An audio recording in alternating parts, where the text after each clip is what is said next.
ప్రభునందు ప్రియులైన మీకందరికీ యేసుక్రీస్తు ప్రభువారి నామములో శుభవందనాలు తెలియజేస్తూ ఉన్నాం. దైవ సేవకులు బ్రదర్ భక్త్ సింగ్ గారి పరిచర్యలో నుండి దైవ మర్మములు. జనవరి 13.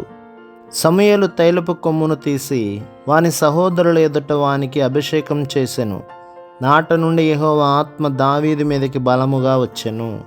సమూయేలు మొదటి గ్రంథం 16వ అధ్యాయం 13వ వచనం. దావీదు వలెనే మనమందరం కూడా భూ సంబంధమైన ఏదో ఒక కుటుంబంలో జన్మించి ఉన్నాం.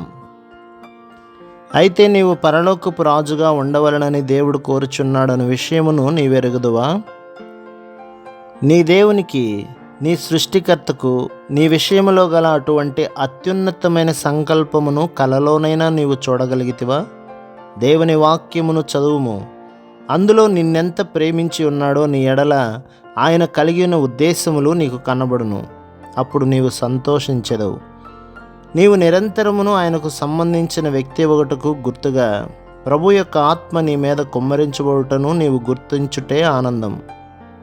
తిరిగి జన్మించుటలోని ఆనందం ఎంతో అద్భుతకరమైనదైనప్పటికీ అది కేవలం ఆరంభమే. పరిశుద్ధాత్మ యొక్క ముద్రను నీవు పొందినప్పుడు ఆయన నిన్ను ప్రేమించి పిలిచి నిన్ను రక్షించిన ఉద్దేశమును నీవు గ్రహించదు. దేవుడు నిన్ను పిలిచి నిన్ను ఏర్పరచుకొని ఉన్నాడన్న విషయము నెరుగుటే ఆనందమునకు ఆరంభం. కీడు మీద విజయం పొందుట వలన కలుగు సంతోషం గొప్పదే.